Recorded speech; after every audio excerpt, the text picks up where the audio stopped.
Hello friends, welcome back to my channel Kirtika's kitchen diary.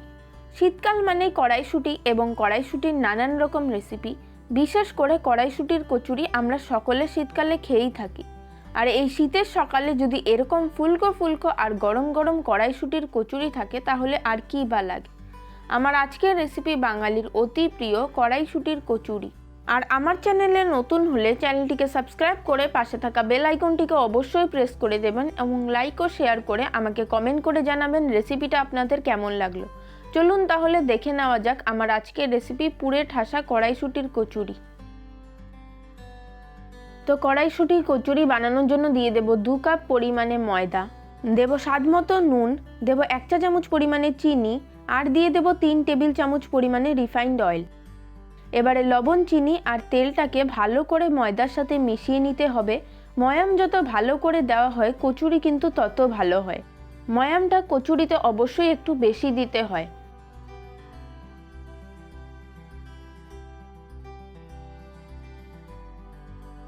এবার অল্প অল্প জল দিয়ে ময়দাটাকে মেখে নেব।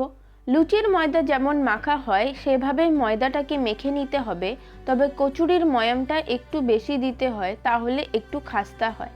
ময়দাটাকে মেখে নেওয়ার পর এবারে এটাকে ঢাকা দিয়ে 30 মিনিট রেখে দেব।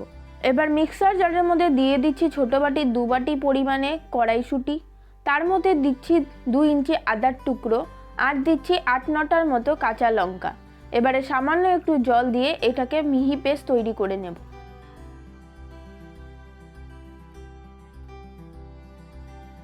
এবারে কড়াইয়ের মধ্যে দিয়ে দেব 2 টেবিল চামচ পরিমাণে সাদা তেল। তেল ভালো মতো গরম হয়ে গেলে দিয়ে দেব 1/2 চা চামচ পরিমাণে কালো জিরে আর 3-4টে মতো থেতো করে নেওয়া ছোটো এলাচ।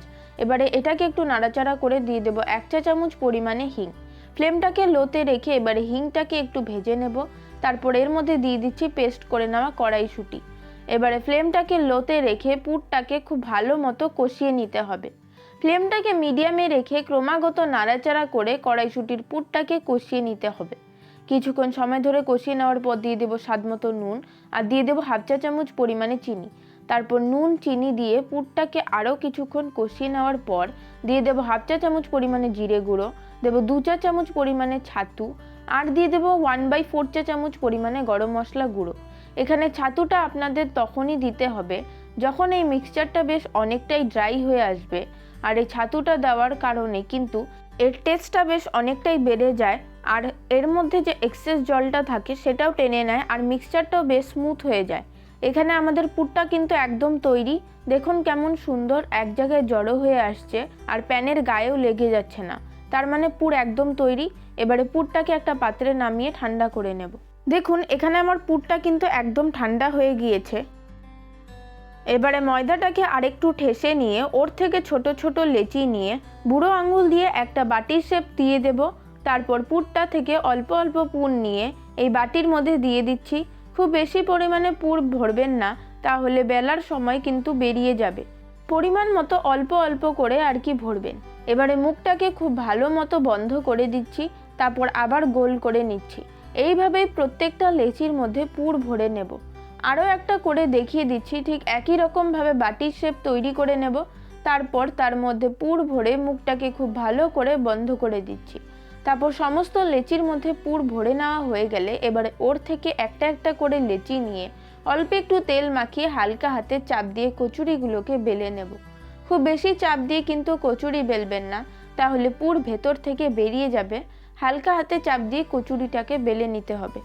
আর একটা কথা আমি বলে রাখি, পুরটা একটু শক্ত করে নামাবেন, মানে জলটা একটু বেশি টানিয়ে নামাবেন, যাতে পুর ভরার পর বেলার সময় পুরটা যদি শক্ত থাকে তাহলে তার মধ্যে থেকে বেরিয়ে যায় না।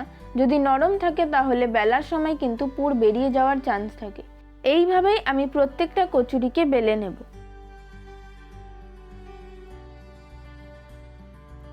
ভাজার জন্য তেল গরম করে নিয়েছি হাই ফ্লেমে। এবারে ফ্লেমটাকে মিডিয়ামে করে দিয়েছি। তারপর একটা একটা করে কচুরি তেলের মধ্যে ছেড়ে দেব। গরম তেল একটা হাতার সাহায্যে কচুরির ওপরের দিকে দিয়ে দিচ্ছি। এতে কিন্তু কচুরি খুব সুন্দরভাবে ফুলে ওঠে। ঠিক এইভাবেই তেল কচুরির ওপরে ছড়াবেন, তাতে কিন্তু কচুরি খুব সুন্দরভাবে ফুলে ওঠে। আর ফ্লেমটাকে আমি লো টু মিডিয়ামে রেখেছি। তারপর কচুরির 2 পিঠই ভালো মতো ভেজে নেওয়া হয়ে গেলে এটাকে আমি তেল থেকে তুলে অন্য একটা পাত্রে রেখে দেব। এইভাবেই প্রত্যেকটা কচুরিকে ভেজে নেব। তৈরি হয়ে গেল ফুলকো ফুলকো কড়াইশুঁটির কচুরি। এটাকে আপনারা আলুর দম বা ছোলার ডালের সাথে গরম গরম সার্ভ করতে পারেন। রেসিপিটা আপনাদের কাছে ভালো লেগে থাকলে অবশ্যই একটি লাইক করবেন, কমেন্ট করে জানাবেন রেসিপিটা আপনাদের কাছে কেমন লাগলো। রেসিপিটা ফেসবুক বা ইনস্টাগ্রাম থেকে দেখে থাকলে অবশ্যই পেজটিকে ফলো করে দেবেন, আর ইউটিউব থেকে দেখে থাকলে চ্যানেলটিকে সাবস্ক্রাইব করে পাশে থাকা বেল আইকনটিকেও অবশ্যই প্রেস করে দেবেন, যাতে আমার রেসিপিগুলো সবার আগে আপনাদের কাছে পৌঁছে যায়। আজকের মতো এই পর্যন্ত, দেখা হবে পরের ভিডিওতে নতুন কোনো রেসিপির সাথে। সকলে খুব ভালো থাকবেন, সুস্থ থাকবেন। ধন্যবাদ।